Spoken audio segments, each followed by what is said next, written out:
Bom dia, sejam todos muito bem-vindos nesta linda manhã de domingo.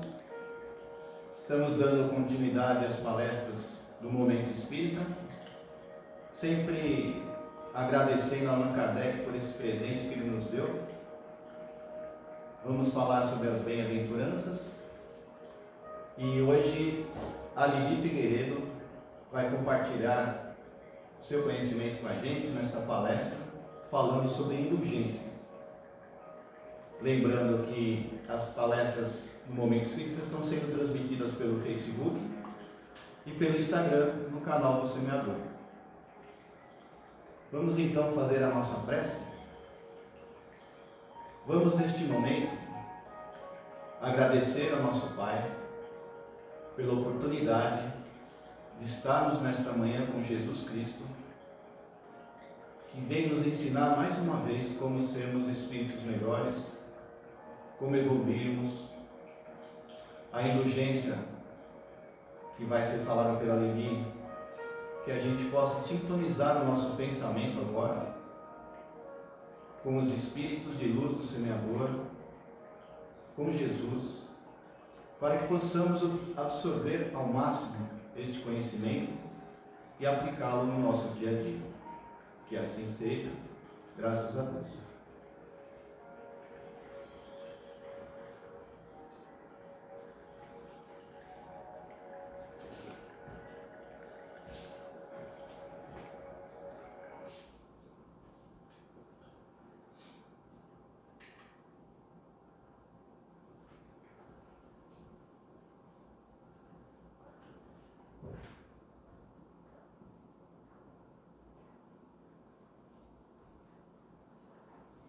Bom dia a todos os amigos e irmãos que nesta manhã nos reunimos aqui para falar algo tão importante quanto a indulgência, mas antes fazer um levantamento sobre o Sermão do Monte, que nós sabemos, os cristãos sabem disso e os não cristãos também, que o Sermão do Monte é o segundo código moral da humanidade e é um dos códigos mais importantes.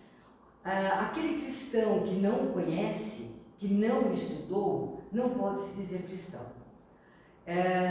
No livro Boa Nova, nós temos o início do Sermão do Monte, uma lição, contado pelo irmão X, um livro psicografado por Chico Xavier, e ele está falando aqui, nesse início, que a Boa Nova, os ensinamentos do Cristo, trouxeram para a humanidade uma esperança nova, num momento extremamente difícil, onde havia uma quantidade imensa de sofredores no mundo e uma quantidade muito pequena de pessoas que tinham de tudo para serem felizes. E o Cristo chegou neste momento da humanidade, trazendo a sua mansuetude, trazendo o seu amor para essa humanidade. E quando ele foi reunindo os apóstolos, escolhendo um ao outro, ele trouxe um que era o Levi. O Levi era um cobrador de impostos. não muito bem visto pela maioria das pessoas sofredoras. Mas ele se envolveu com as palavras do Cristo e queria muito trabalhar essa reflexão, esse ensinamento, esse aprendizado. E conta, né, o irmão X conta nesse livro que um dia várias pessoas sofredoras, doentes, aleijadas, cegas, se reuniram na frente da casa de Levi e pediram para Levi: como que nós podemos aprender esse novo ensinamento? O reino, eles queriam trazer o reino de Deus para dentro dele, né?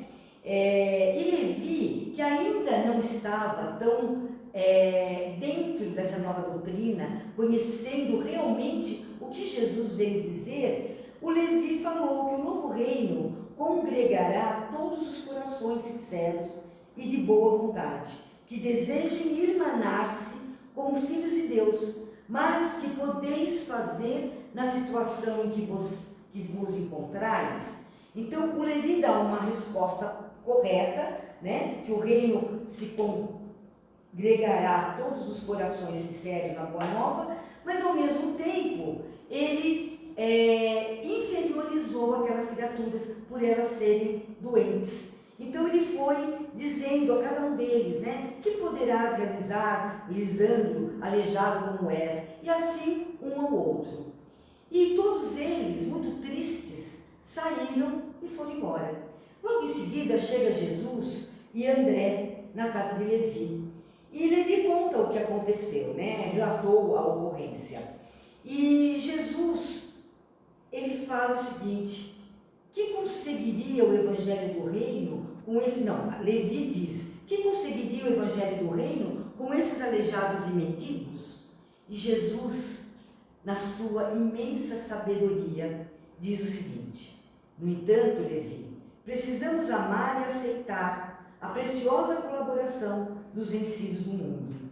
Se o evangelho é a boa nova, como não há de ser a mensagem divina para eles, tristes e deserdados da imensa família humana? Os vencedores da terra não necessitam de boas notícias.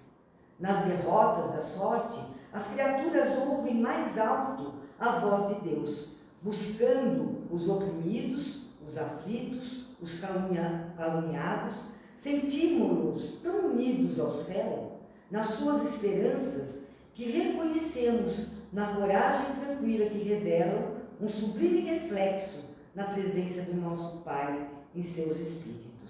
Já observaste algum vencedor do mundo com mais alta preocupação do que a de defender o fruto que a sua vitória material?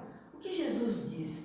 Que quem ia buscar verdadeiramente o reino de Deus eram os deserdados, eram os aflitos, eram os sofredores. E aí Jesus continua nessa história, dizendo para Levi, né, se o reino de Deus fosse só dos poderosos, será que os poderosos iriam ouvir? Será que os ditos sábios saberiam compreender a lição do novo evangelho? E Levi para e pensa. E Levi até se entristece com a sua atitude. E ele vai se reunir a outros apóstolos e vão até o Monte das Oliveiras. E lá quem encontra-se lá na beira do Monte das Oliveiras? Não são os ricos, os poderosos, porque esses estão muito interessados em defender os seus próprios bens materiais. Mas aqueles que não têm, aqueles que sofrem, eles estão realmente interessados em compreender. Porém, nem todos, mesmo os sofredores, conseguirão compreender realmente a lição de Jesus. Somente aqueles que realmente observarem, se autoconhecerem e compreender qual foi a lição do Cristo aqui na Terra.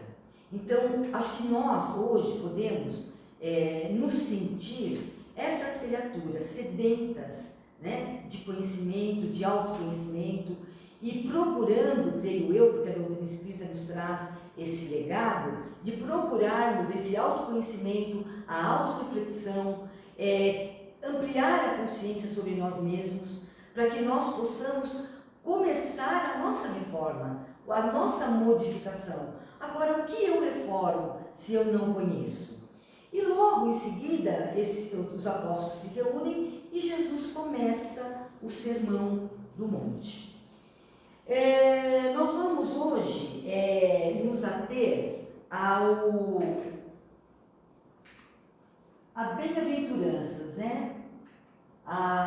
Bem-aventurados os misericordiosos, é onde se encontra a indulgência. Nesse livro A Voz do Monte, Richard Simonetti, ele fala sobre bem-aventurados os misericordiosos, porque alcançarão misericórdia. É uma das frases da bem-aventurança.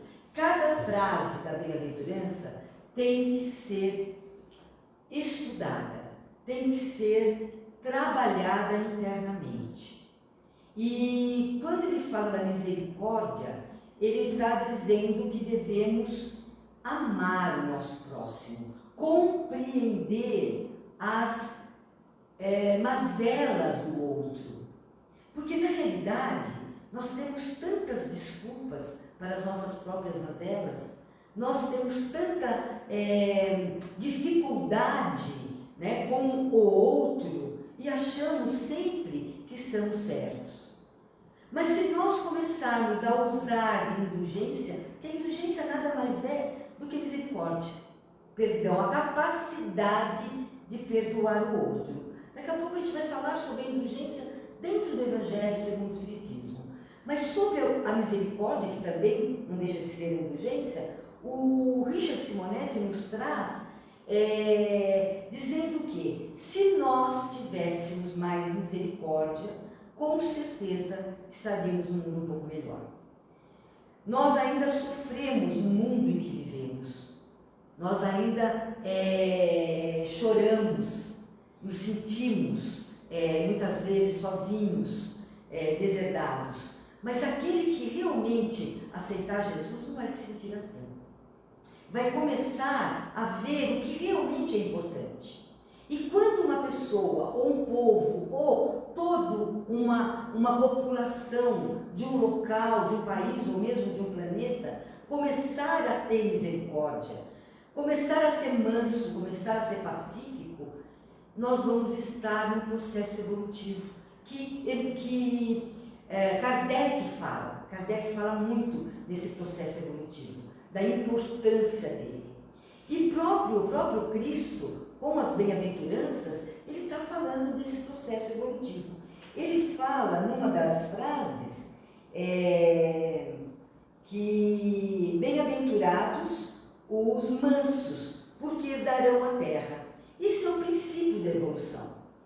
Então, nós temos que entender que nós estamos num processo evolutivo, que nós não somos a mesma pessoa de ontem, que hoje alguma coisa a mais foi acrescentada em nossa vida.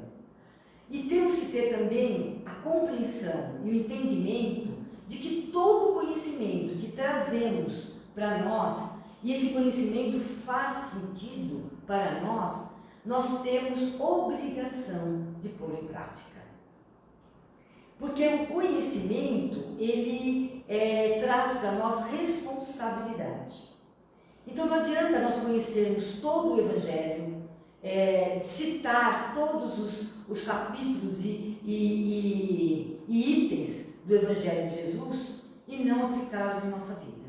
Infelizmente, nós vemos isso hoje em muitas pessoas, em muitas religiões que se diz cristãs. Nós temos aqueles que realmente compreendem e seguem, e temos aquele que tem apenas o conhecimento, só tem o intelecto e não desenvolve o que é principal, aquilo que nos levará à evolução.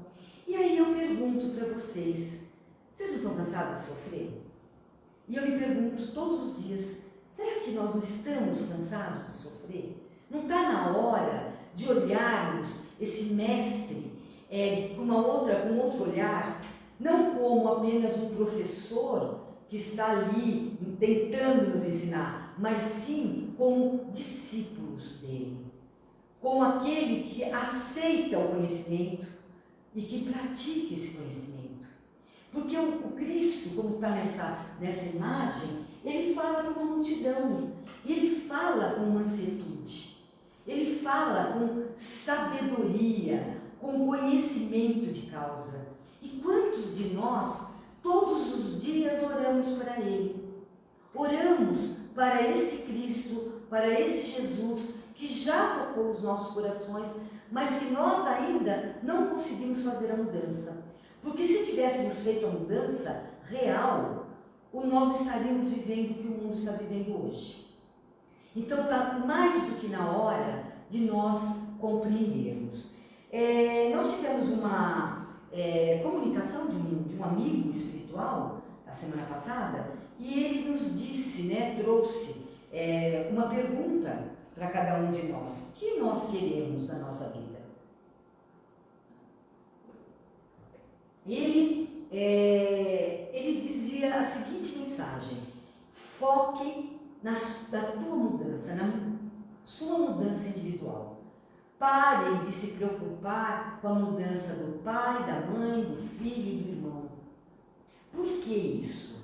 Porque eu não mudo e ninguém muda ninguém. Essa foi a mensagem dele. Nós não mudamos ninguém, a não ser com a nossa própria mudança. A partir do momento em que nós mudamos realmente, que nós nos tornamos uma pessoa com um melhor grau de autoconhecimento e percebemos que algumas coisas, algumas atitudes nós já não devemos tomar, o outro vai observar. Dentro da doutrina espírita tem uma frase que diz assim, que a gente entra pelo amor ou pela dor. Na realidade nós entramos sempre pela dor, nem que seja pela falta de Deus, que não deixa de ser uma dor. E quando nós ouvimos assim, que a doutrina espírita ela não se impõe, ela se expõe, exatamente isso que eu estou dizendo. Para a gente expor uma doutrina que nos fez a mudança, que nos fez o bem, o que nós devemos fazer? Essa mudança vai expor, Alguém chegará até nós e dirá assim, nossa, o que aconteceu com você? Como você está mais calma? Como você está mais tranquila? Pode ter certeza, gente, às vezes isso acontece muito dentro do lar, A gente começa a frequentar um centro, começa a compreender, não precisa ser nem um centro espírita, pode ser qualquer religião, que seja tocado o vosso coração, dos ensinamentos do Cristo. E a gente vai mudando o nosso modo de lidar com as pessoas e de lidar conosco mesmo. E aí começa a ocorrer a mudança no outro. O outro chega até nós e pergunta, e aí sim, você expõe o que fez, o que foi que melhorou a vossa vida. É dessa forma que nós mudamos o outro. Mas essa comunicação, esse Espírito ainda falou uma outra coisa. Vocês têm que ter misericórdia dos outros. Ajam com misericórdia. Porque quando nós agimos com misericórdia, nós dividimos o que temos, nós estendemos a mão àquele caído, nós compreendemos o erro alheio, nós somos indulgentes para com o outro e nós passamos a acreditar no outro. Será que Jesus teria vindo aqui na Terra, ter feito todo o trabalho que fez, ter passado por todo o sofrimento pelo qual ele passou e sabia que iria passar, porque aquele povo não estava preparado ainda, mas ele plantou a semente do bem? E será que teria valido a pena se ele não acreditasse na mudança de cada um deles? Se ele não acreditasse nessa evolução que depois Kardec traz, dentro da doutrina espírita, que nós vamos aos poucos evoluindo, nós vamos aos poucos aprendendo quem realmente somos. Se ele não acreditasse na humanidade, ele não teria feito o que ele fez. Ele não estaria aqui. Agora, nós nos dizemos cristãos e não acreditamos no outro.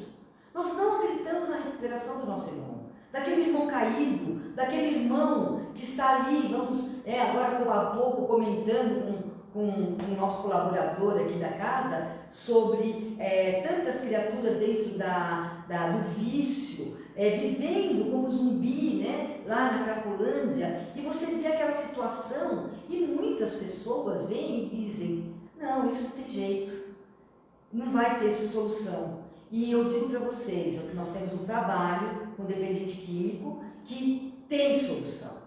Então vamos nos apoiar no que o Cristo falou. Se eu não acreditar que o meu irmão vai melhorar, eu cruzo os meus braços e não faço mais nada. Se eu não acreditar que o meu irmão vai, de repente, se despertar com uma palestra, com um ato qualquer, eu não estaria aqui. E nenhum daqueles que aqui vêm estariam. Então nós temos que passar a acreditar. E aí a comunicação termina da seguinte forma. Ele diz: foquem na sua evolução. Tenham misericórdia dos seus irmãos. Porque os misericordiosos, os mansos, os pacíficos herdarão a terra. Vocês querem herdar uma terra onde o mundo, esse mundo será muito melhor, essa terra será muito mais florida? Ou vocês querem ser os próximos exilados dessa terra? Quando ele diz isso, eu tremi, eu arrepiei, porque o que será que é ser exilado do nosso planeta? Nós achamos que o nosso planeta está péssimo, mas ele é muito melhor do que muitos outros. Ser exilados do nosso planeta, o que significa, só para clarear um pouquinho a vocês, é quando nós não conseguimos mais pertencer na vibração do planeta. O planeta está melhorando, a vibração do nosso planeta está melhorando, e eu não consigo mais manter essa vibração. Eu ainda acredito somente no poder do dinheiro. Eu só trabalho para mamon, não para Deus. Eu não vibro mais com esse planeta. Portanto, automaticamente eu vou ser atraído por um planeta que tem a mesma vibração que eu. E esse planeta que tem a mesma vibração que eu não terá o mesmo desenvolvimento intelectual que temos aqui. Não terá o mesmo desenvolvimento tecnológico. Então imagine vocês, né? Que graça, nós que já atingimos a capacidade, né, de ver numa telinha o nosso filho que está lá no Japão, de falar com qualquer pessoa que quisermos. Temos hoje uma medicina bastante avançada que minimiza o sofrimento e a dor do nosso corpo físico, ir para um planetinha onde ainda não existe nada disso.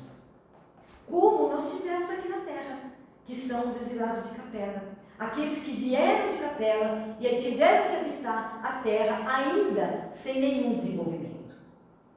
Então, acho que está mais do que na hora da gente perceber, da gente pensar, da gente começar a fazer a grande reforma. A grande reforma no mundo? Não. Nós não temos a capacidade de reformar o mundo, mas a grande capacidade de reformar a nós mesmos. E quando nós conseguirmos essa reforma, que não vai ocorrer da noite para o dia, não vai ser amanhã nem depois, ela vai ser, essa reforma, essa mudança nossa, ela será como? Ela será quando nós tivermos misericórdia e quando nós abrirmos o nosso coração. Porque intelectualmente, gente, a Terra, ela já evoluiu bastante. E não somente agora. Se pegarmos lá no passado, nós pegarmos as pirâmides, que até hoje ninguém consegue compreender como elas foram construídas. Nós temos aí na humanidade uma evolução bastante grande, mas que em determinado momento estanca, em determinado momento para. Por quê? Porque não houve a evolução moral.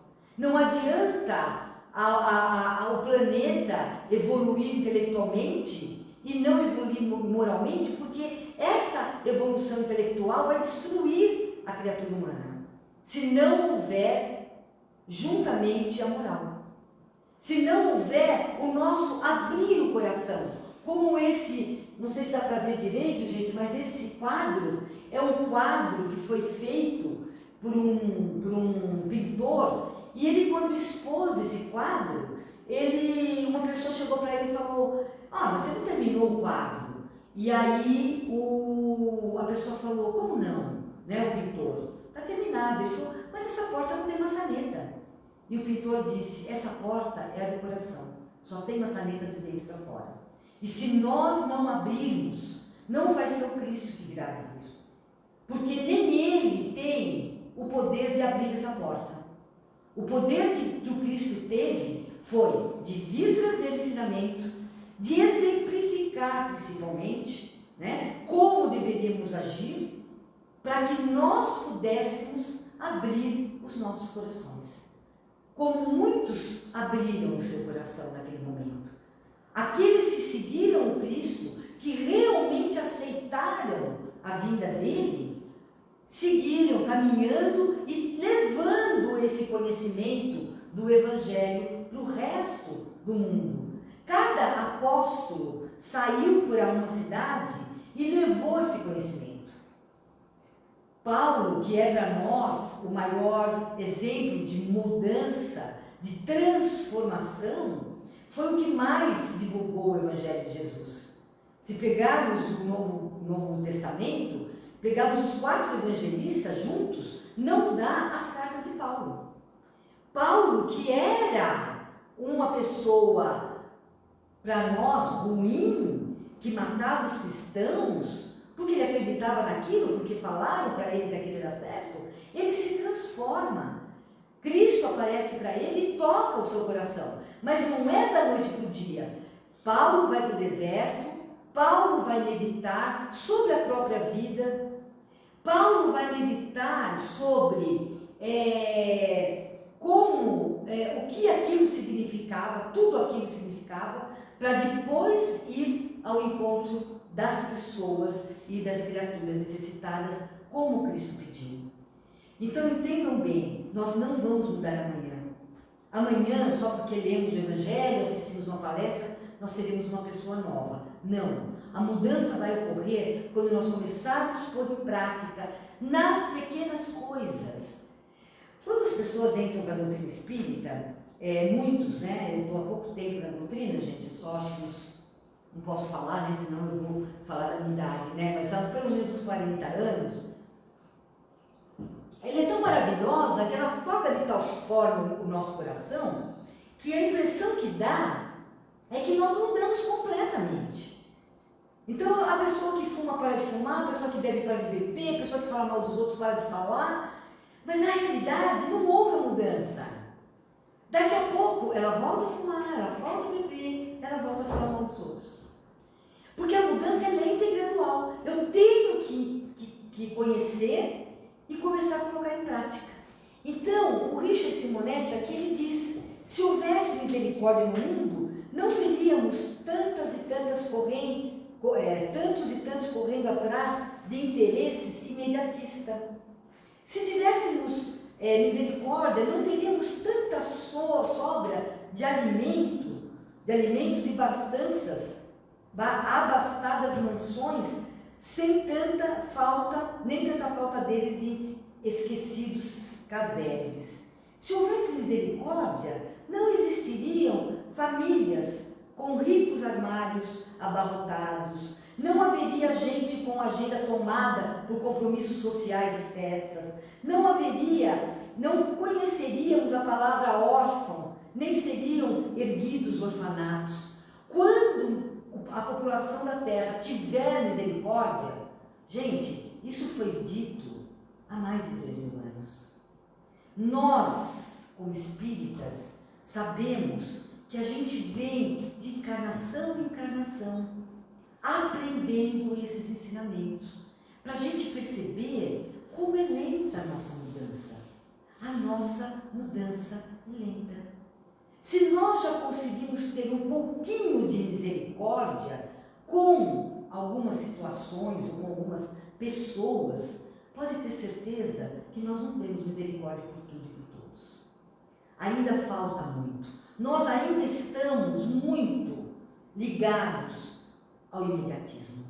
Nós ainda estamos muito ligados àquele que não é imediatista, aquele que já está pensando em caridade, muitas vezes ainda quer o quê? O aplauso, ainda quer que todos reconheçam o seu trabalho. Não é isso que o Cristo disse. Tudo isso que nós vamos fazer, essa reforma interna, é dentro e não é fora. A partir do momento que eu reformo dentro, eu não me preocupo mais com fora. Eu não me preocupo mais com o que o outro está dizendo de mim, com o que o outro acha. Nem que seja bom e nem que seja ruim. Porque eu estou fazendo a mudança que eu preciso. Quando eu uso, gente, de indulgência, e o Evangelho de Jesus, através de José, de João, são espíritos que trouxeram, do Fetré, são mensagens, que vieram em 1863, 1862, que fala sobre a indulgência, 1860, são espíritos que vieram nos mostrar o que é a indulgência. O que eles fizeram? Eles falaram que deveríamos ser indulgentes para com os outros, mas severos para conosco mesmo. Mais ou menos aquilo que nós estávamos falando. Foquem na sua mudança. Foquem no seu autoconhecimento. Aprendam a olhar para dentro, a reconhecer melhor quem vocês são. Cada um de nós deve fazer isso. Tem muita gente preocupada com o filho, com o pai. Não estou dizendo que isso seja errado. A pré-ocupação, a palavra já diz, é nos preocupar antecipadamente. Quando temos fé, quando temos o conhecimento real do cristianismo, nós não nos preocuparíamos, mas ainda não estamos lá, nenhum de nós. Então nós nos preocupamos um pouco, nossa, mas o meu filho não está fazendo o que deve, meu pai, meu irmão, e eu me preocupo demais com eles, eu perco o meu tempo de fazer o meu auto-reconhecimento. Eu perco o que eu posso, quando eu me preocupo, elevar o meu pensamento, pedir aos mentores espirituais daquelas criaturas que possam influenciá-los, que possam ajudá-los a fazer também essa mudança. Mas eu não posso desfocar da minha mudança.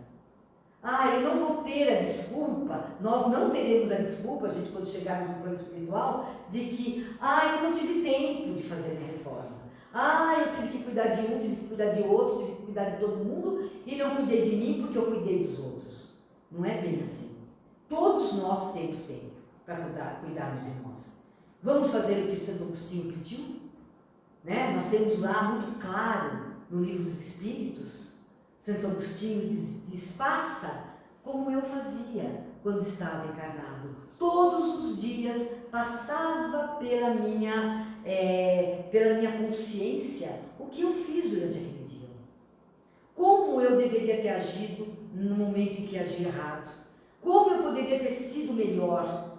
Como eu poderia ter vivido melhor como Cristo pediu. O que eu posso fazer amanhã melhor do que eu não fiz hoje. Eu tenho que ser muito mais severo comigo mesmo do que para com o outro. Porque, na realidade, quando daqui eu sair, eu vou chegar no mundo espiritual, eu acredito piamente nisso, eu mesmo vou perguntar para mim, não vai ter nenhum tribunal me julgando, mas eu vou dizer o que eu fiz da minha vida. Tive tempo, tive oportunidade, tive o conhecimento, olha a responsabilidade.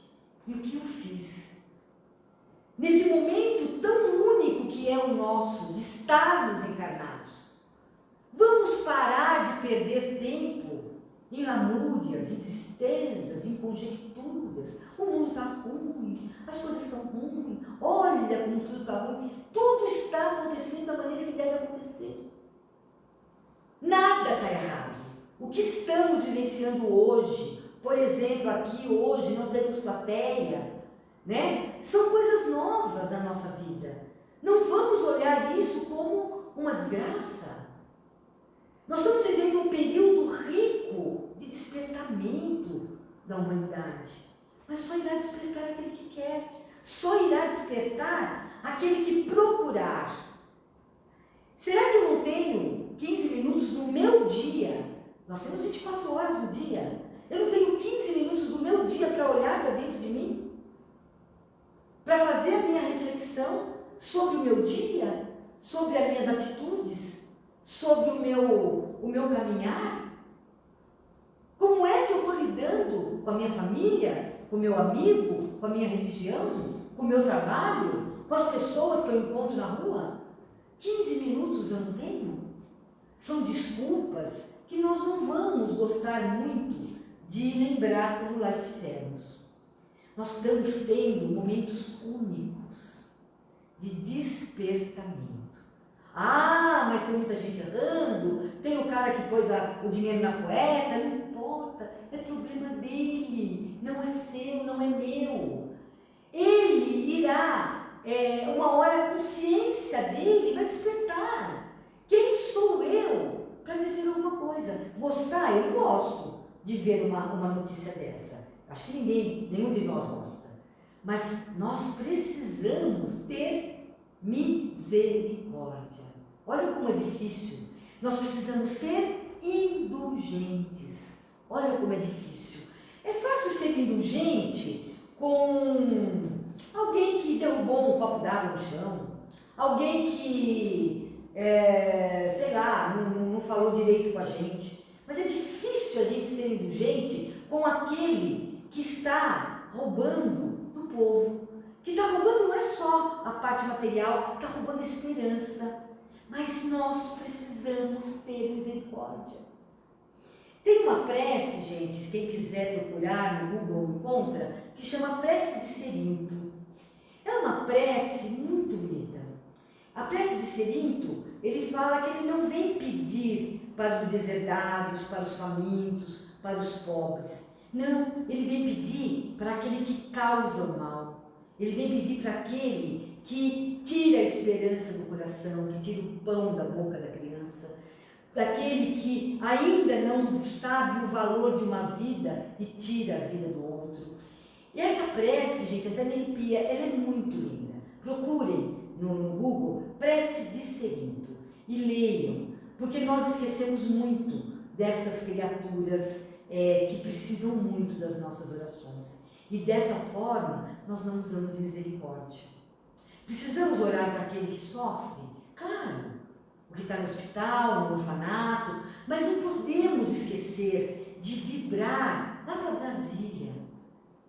Porque aquela gente precisa muito das nossas orações. Precisa muito da nossa misericórdia. Então, só para a gente falar um pouquinho mais da indulgência, ele diz o seguinte: esse sentimento da indulgência tão doce, tão fraternal, que todo homem deve ter para com seus irmãos, mas que tão poucos o praticam. A indulgência não vê os defeitos alheios, e se os vê, evita comentá-los e divulgá-los. Tem uma pergunta que continua aqui no Evangelho também, que é bem interessante, né? A pergunta do capítulo Bem-aventurados os misericordiosos: é permitido repreender os outros? Né? Porque às vezes a gente se pergunta: eu sou indulgente para com o outro, então eu vou deixar que cometam os erros? Vamos ver o que eles nos dizem? Então vem uma pergunta: ninguém sendo perfeito, não se segue que ninguém tem o direito de repreender o próximo? Uma pergunta. São Luís nos responde: certamente que não, pois cada um de vós deve trabalhar para o progresso de todos, e sobretudo dos que estão sobre a vossa tutela.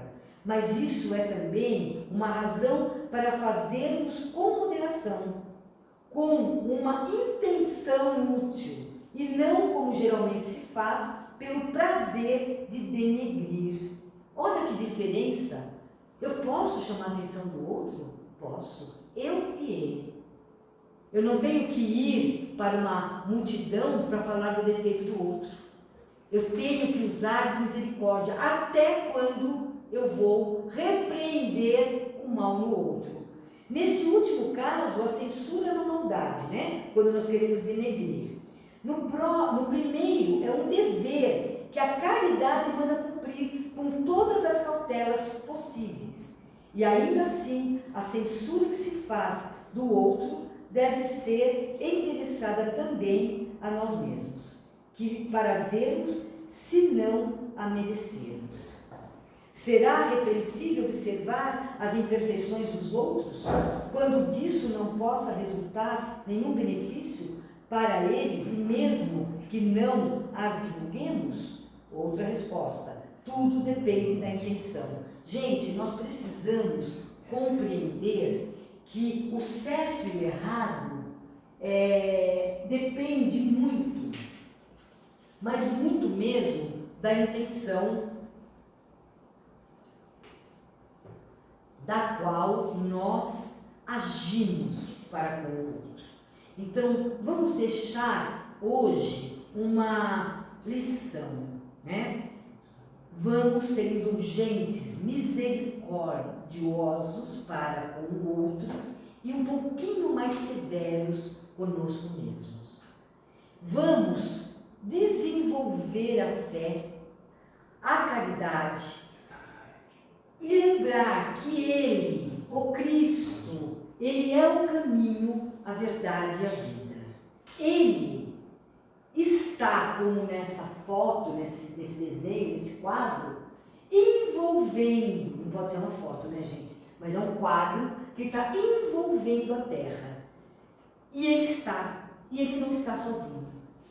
Tem uma equipe imensa de anjos com ele. Tem uma equipe imensa de criaturas que despertaram já para essa realidade. E que está envolvendo a Terra nesse momento crucial. Nesse momento único, que deve ser para o cristão abençoado. Porque estamos aprendendo muitas coisas. Estamos tendo que rever muitos conceitos. Então, vamos aproveitar esse instante e vamos nos voltar ao Pai em oração, dizendo: Pai amado, que nesse instante único de oração, onde que cada um de nós, os que estão assistindo e os que estão aqui, que todos nós possamos elevar os nossos pensamentos e mentalizando muita luz envolvendo todo o nosso planeta Terra. Que possamos, Mestre amado, utilizar o nosso tempo para aprender um pouquinho mais sobre as lições desse Mestre. Colocar em prática, começando dentro do nosso próprio lar, compreendendo aqueles que lá se encontram e que nem sempre pensam como nós. Vamos ampliar um pouquinho os nossos sentimentos, saindo das dependências do nosso lar e indo em busca de criaturas necessitadas, que não são poucas, mas que nós podemos, de alguma forma, tocar. Muitos dirão: não tenho dinheiro para ajudar. Não importa o dinheiro. A ajuda pode vir de tantas e tantas formas. Nós podemos ajudar o outro, nós podemos evitar uma desgraça com um sorriso, com o nosso bom dia, com a nossa atitude benéfica para com o outro. Ajuda-nos, Pai, a compreender isso. Faça com que cada dia seja uma nova oportunidade de sermos melhores. Que possamos olhar para trás e reconhecer a mudança feita. E isso nos alegrará infinitamente. Sabendo ainda que falta muita coisa a ser feita, mas isso nos dará uma força maior para continuar nessa caminhada, nesse caminho que nós escolhemos, que é o caminho do Cristo. Ajuda-nos, Mestre amado, a olhar o nosso irmão com misericórdia, com indulgência, e ajuda-nos a ampliar a consciência sobre nós mesmos. Ilumine, Pai querido, o lar de todos aqueles que aqui estão ouvindo hoje essa palestra, essa oração, mas também possa levar luz a tantos outros lares que nem o teu nome conhece, a tantos outros locais onde a tristeza, a desolação, o desconhecimento das tuas leis levam à desdita, à quebra, à tristeza. Que possamos, Pai, junto de Ti, diariamente, fazer essa vibração para todo esse planeta lindo. E não nos esqueçamos daqueles que fazem o mal, por desconhecimento ou não, mas que precisam muito das nossas vibrações. Em nome de Deus, em nome de Jesus, em nome dos guias e mentores espirituais, nós agradecemos e pedimos a vossa permissão para dar por encerrada a nossa participação no Evangelho dessa manhã. Que assim seja. Graças a Deus.